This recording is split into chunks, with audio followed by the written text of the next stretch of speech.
Hello everyone, welcome to நூலிலை கிண்ணம். இன்றைக்கி நம்ம இந்த வீடியோவில் இந்த அழகான பேபி ஷூஸ் எப்படி பண்ணுறதுன்னு பார்க்கலாம். இந்த ஷூ பார்த்திங்கன்னா நான் முழுக்க சிங்கிள் க்ராஷே ஸ்டிச்சஸ் மட்டும் தான் வச்சு பண்ணியிருக்கேன்.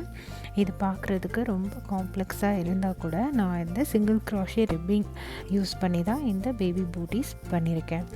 ஸோ ஒரு layer of single crochet work பண்ணிவிட்டு அதுக்கப்புறம் நம்ம எண்ட்ஸை தைச்சிட்டு இந்த பேபி பூட்டிஸை க்ரியேட் பண்ணிடலாம். வாங்க இந்த பேபி பூட்டிஸ் எப்படி பண்ணுறதுன்னு நம்ம பார்க்கலாம். மீன்வால் நீங்கள் இந்த சேனலுக்கு புதுசுனா சேனலுக்கு மறந்துடாமல் சப்ஸ்கிரைப் பண்ணிக்கோங்க. பெல் ஐக்கானையும் கிளிக் பண்ண மறந்துடாதீங்க. அப்போ தான் நான் புது வீடியோஸ் போட்ட உடனே உங்களுக்கு நோட்டிஃபிகேஷன் கிடைக்கும். ஆல்சோ எங்களோட சோஷியல் மீடியா ஹேண்டில்ஸ்லாம் ஃபாலோ பண்ணுறதுக்கு மறந்துடாதீங்க. அப்போ தான் நான் என்ன அப்டேட் பண்ணாலும் உங்களுக்கு உடனே தெரிஞ்சுக்கலாம்.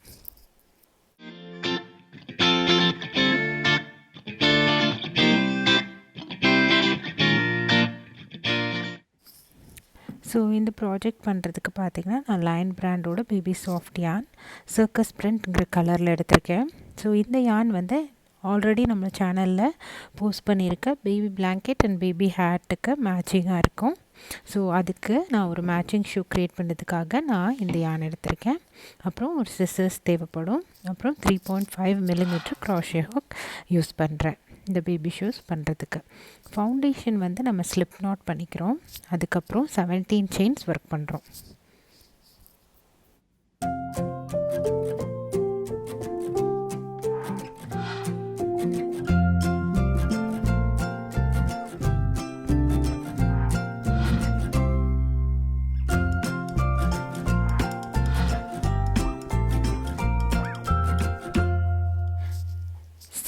செயின்ஸ் ஒர்க் பண்ணதுக்கப்புறமா நம்ம second chain from the hook அதில் ஒரு சிங்கிள் க்ராஷே ஒர்க் பண்ணுறோம். அதுக்கப்புறம் ஒரு செயின்லேயுமே ஒரு சிங்கிள் க்ராஷே ஒர்க் பண்ணிட்டு வரோம் எண்ட் வரைக்கும்.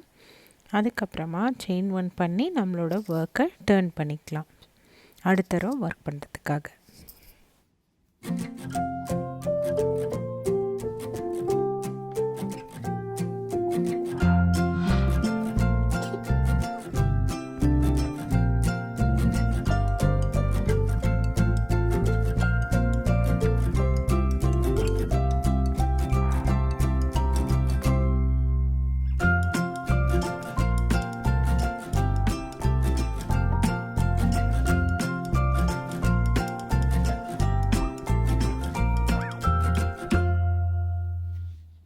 ஸோ இப்போ நம்ம ஒரு layer of single crochet work பண்ணியாச்சு. அதுக்கப்புறம் செயின் 1 பண்ணி நம்மளோட ஒர்க்கை டர்ன் பண்ணிக்கிறேன்.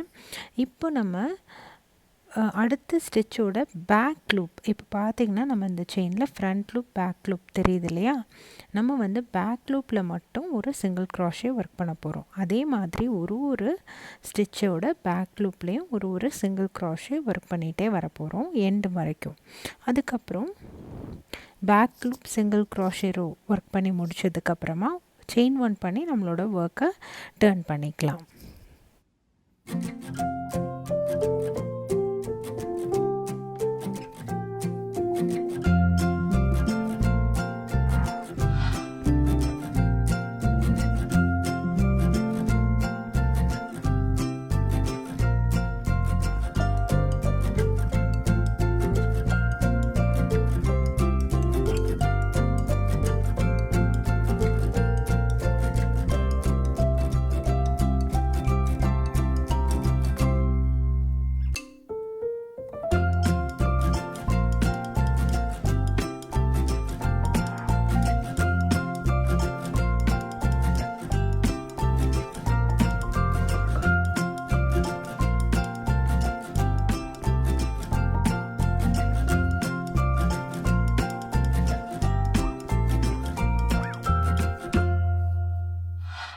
ஸோ இப்போ பார்த்திங்கன்னா ரோ 3லேருந்து ரோ 26 வரைக்கும் நம்ம என்ன பண்ண போகிறோம்னா இதே தான் ரிப்பீட் பண்ண போகிறோம். அதாவது செயின் 1 பண்ணி நம்மளோட ஒர்க்கை டர்ன் பண்ணிப்போம்.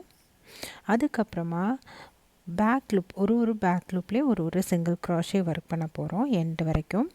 அதுக்கப்புறம் திரும்பி செயின் 1 டர்ன், திரும்பியும் ஒரு ஸ்டிச்சோட பேக் லூப்பில் ஒரு சிங்கிள் க்ராஷே ஒர்க் பண்ண போகிறோம். இதே தான் நம்ம திரும்பி ரிப்பீட் பண்ண போகிறோம் ரோ நம்பர் 26 வரைக்கும். ஸோ இதே மாதிரி பண்ணிகிட்டே வாங்க. நான் உங்களோட ரோ 26ஓட எண்டில் மேக் பண்ணுறேன்.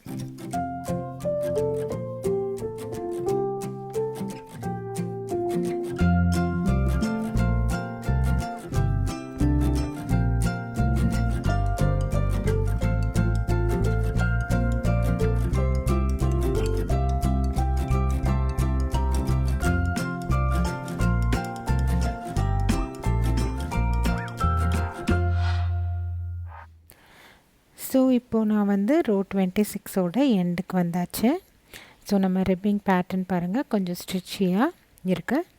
ஸோ இதுதான் நமக்கு தேவைப்படும். ஸோ இப்போ அடுத்து நம்ம வந்து இதோட கஃப் க்ரியேட் பண்ணலாம். ஸோ அதுக்கு நான் என்ன பண்ண போகிறேன்னா, செயின் 11 நான் என்னோடய ஹுக் எந்த பொசிஷனில் இருக்கோ அதுலேருந்து செயின் 11 நான் ஒர்க் பண்ண போகிறேன்.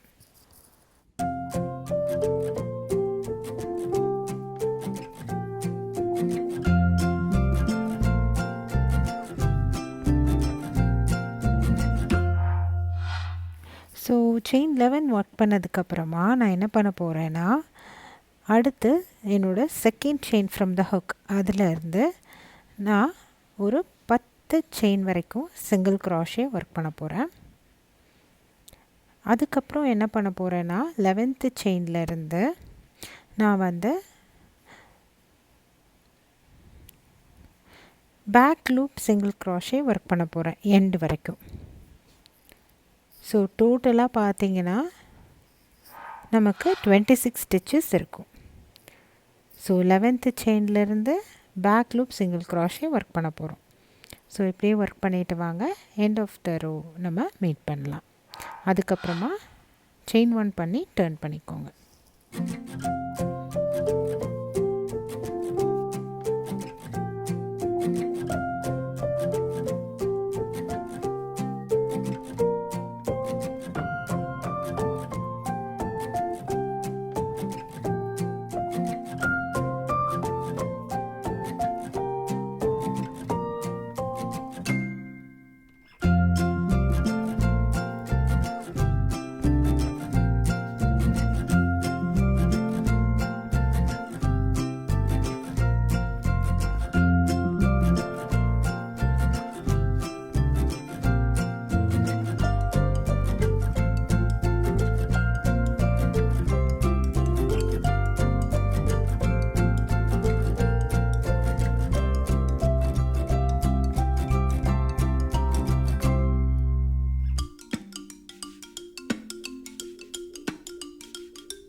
இப்போ ரோ 28 என்ன பண்ண போகிறோன்னா, செயின் 1 பண்ணி டர்ன் பண்ணதுக்கப்புறமா முன்னாடி பண்ண மாதிரியே தான் ஒரு ஸ்டிச்சோட பேக் லூப்லேயும் ஒரு சிங்கிள் க்ராஷே ஒர்க் பண்ண போகிறோம். ஸோ டோட்டலாக 26 பேக் லூப் சிங்கிள் க்ராஷே நம்ம ஒர்க் பண்ணியிருப்போம். ஸோ முன்னாடி பண்ண மாதிரியே தான் ரிப்பிங் பேட்டர்ன் நம்ம க்ரியேட் பண்ண போகிறோம். So back loop single crochet ஒரு ஸ்டிச்லேயும் ஒர்க் பண்ணிட்டு வாங்க. 26 ஸ்டிச்சஸ் நமக்கு எண்ட் ஆஃப் த ரோ கிடைக்கும். அதுக்கப்புறம் செயின் 1 பண்ணி டர்ன் பண்ணிக்கோங்க.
ஸோ ரோ 29லேருந்து ரோ 52 வரைக்கும் நம்ம என்ன பண்ண போகிறோம்னா ரோ 28 தான் நம்ம ஒர்க் பண்ண போகிறோம். அதாவது ஒரு ஸ்டிச்சோட பேக் லூப்லேயும் ஒரு சிங்கிள் க்ராஷே ஒர்க் பண்ண போகிறோம். அதுக்கப்புறமா செயின் 1 பண்ணி டர்ன் பண்ண போகிறோம். ஸோ இதே மாதிரி தான் ரோ 52 வரைக்கும் நம்ம ஒர்க் பண்ண போகிறோம். இதே மாதிரி திரும்ப ஒர்க் பண்ணிகிட்டே வாங்க. நான் எண்ட் ஆஃப் த ரோ 52 நம்ம மீட் பண்ணலாம்.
ஸோ இதுதான் end of the row 52.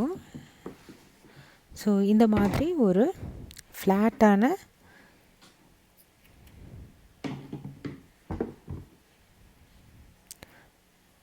Work தான் நம்ம க்ரியேட் பண்ணியிருக்கோம். ஸோ இப்போ நான் ஸ்லிப் ஸ்டிச் பண்ணி ஃபாஸ்டன் ஆஃப் பண்ணிக்கிறேன். ஸோ நான் இதே மாதிரி இன்னொரு பீஸும் நான் வந்து க்ராஷே பண்ணி வச்சுருக்கேன் 2 பூட்ஸ்க்காக. ஸோ இப்போ நம்ம என்ன பண்ண போகிறோன்னா நம்மளோட ஒரு ஒர்க் எடுத்துகிட்டு நான் வந்து இதை சூ பண்ண போகிறேன். அதாவது இதை பாதியாக மடித்து ஃபஸ்ட்டு சூ பண்ணிக்குவேன் சைடில். அதுக்கப்புறமா நம்ம கீழே சூ பண்ண போகிறோம். இது இப்படி பண்ணுறது நம்ம இப்போ பார்க்கலாம். இப்போ நான் இப்படி ஹோல்ட் பண்ணிவிட்டு என்னோடய ஒர்க்கை இந்த மாதிரி மடிச்சுக்கிற போகிறேன். ராங் சைடு ஃபேஸிங் உங்களை ஃபேஸ் பண்ணுற மாதிரி மடிச்சுக்கோங்க. மடிச்சுட்டு சைடு வேஸில் ஒரு நீடில் வச்சு இப்போ நான் வந்து ஒரு யான் அட்டாச் பண்ணி சூ பண்ணிக்க போகிறேன்.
இப்போ பார்த்திங்கன்னா நான் பாட்டம் பார்ட்டை நான் சூ பண்ண போகிறேன். இது ஃபுல் ரோவுமே நான் வந்து சூ பண்ணிவிடுவேன். அதுக்கப்புறமா ஃபாஸ்டன் ஆஃப் பண்ணி உங்களோட எண்ட் ஆஃப் தி யானெல்லாம் செக்யூர் பண்ணிக்கோங்க.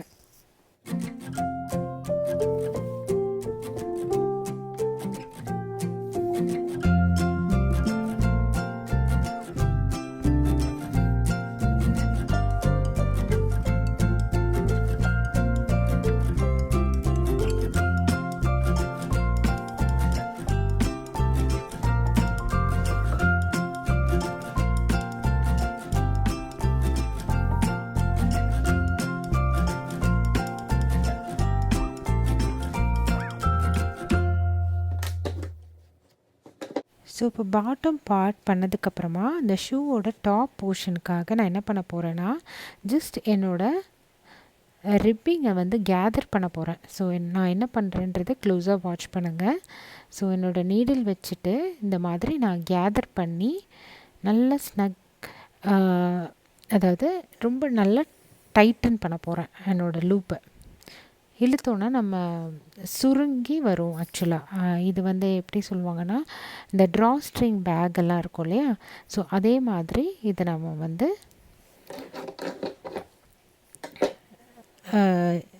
இதை கேதர் பண்ணி நம்ம டைட்டன் பண்ண போகிறோம். பண்ணோன்னா இந்த இடம் பார்த்திங்கன்னா நல்லா ரவுண்டாக ஒரு ஷூவோட டாப் போர்ஷன் மாதிரி வரும். பார்த்து பண்ணுங்கள், ஏன்னா வந்து இது கொஞ்சம் லூஸாக விட்டிங்கன்னா கொஞ்சம் ஷேப் வந்து நல்லா வராது. ஸோ நல்லா டைட்டன் பண்ணி நல்லா டைட்டாக யானை வந்து செக்யூர் பண்ணிக்கோங்க.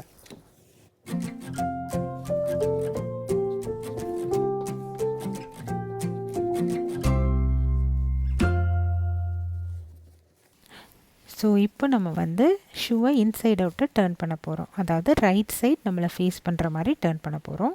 ஸோ நம்மளோட ஸ்டிச்சிங் எல்லாமே உள்ளே போகுது. இப்போ நான் என்னோடய கஃப்பை வந்து இந்த மாதிரி திருப்பி விட்டுக்கிறேன். இப்போது நாம் இந்த கேதர் பண்ணியிருக்கோம் இல்லையா, அந்த போர்ஷனில் ஒரு பாம் அட்டாச் பண்ணிக்கலாம். ஸோ அதை வந்து நம்மளோட ஷூவில் வச்சு இப்போ நான் தைக்க போகிறேன். ஸோ இது முடிஞ்ச உடனே நம்மளோட ஷூ ரெடி ஆகிடும். ஸோ இதே இதை நீங்கள் இன்னொன்று க்ராஷே பண்ணி வச்சுருக்கீங்களா இன்னொரு ஷூக்காக, அதுலேயும் இதே மாதிரி தைச்சி பாம் அட்டாச் பண்ணிக்கோங்க. அவ்வளோதான், நம்மளோட ஷூ வந்து ரெடி ஆகிடும். ஸோ இப்போ பாருங்கள், நான் தைச்சிட்டு இன்சைட் அவுட் டர்ன் பண்ணுறேன். பாருங்கள் இவ்வளோ க்யூட்டாக அழகாக இருக்குன்னு இந்த பேபி ஷூ. ஸோ இது வந்து 3 to 6 months சைஸ்க்கு ஃபிட் ஆகும். ஸோ கொஞ்ச நேரத்துலேயே நம்ம இதை க்ராஷே பண்ணிடலாம். பட் பார்க்குறதுக்கு லுக் ரொம்ப ரொம்ப அழகாக இருக்கும். ஸோ நீங்களும் இந்த பேபி பூட்ஸை வீட்டில் ட்ரை பண்ணி பாருங்கள். ஸோ இந்த பேபி பூட்ஸ் பார்த்திங்கன்னா நான் ஆல்ரெடி பண்ண ரெயின்போ பிளாங்கெட்டுக்கு கரெக்டான மேட்சாக இருக்கும். ஸோ இந்த ஹோல் செட் எப்படி பண்ணுறதுங்கிறத லிங்க்கை வந்து நான் உங்களுக்கு டிஸ்கிரிப்ஷனில் அப்டேட் பண்ணுறேன். ஸோ உங்களுக்கு இந்த ப்ராஜெக்ட் பிடிச்சிருந்ததுன்னா ஸோ இதை நீங்கள் ஒரு செட்டாகவே க்ராஷே பண்ணி ஒரு பேபி ஷவர் கிஃப்டாகவோ இல்லைன்னா நியூ பார்ன் கிஃப்டாகவோ நீங்கள் கொடுக்கலாம். ஸோ உங்களுக்கு இந்த வீடியோ பிடிச்சிருக்குன்னு நினைக்கிறேன். ஸோ நீங்களும் வீட்டில் இந்த ப்ராஜெக்ட் ட்ரை பண்ணி பாருங்கள். நூலிலை கிண்ணம்க்கு மறந்துடாமல் சப்ஸ்கிரைப் பண்ணிக்கோங்க. பெல் ஐக்கானே கிளிக் பண்ண மறந்துடாதீங்க. தேங்க்ஸ் ஃபார் வாட்சிங். பை.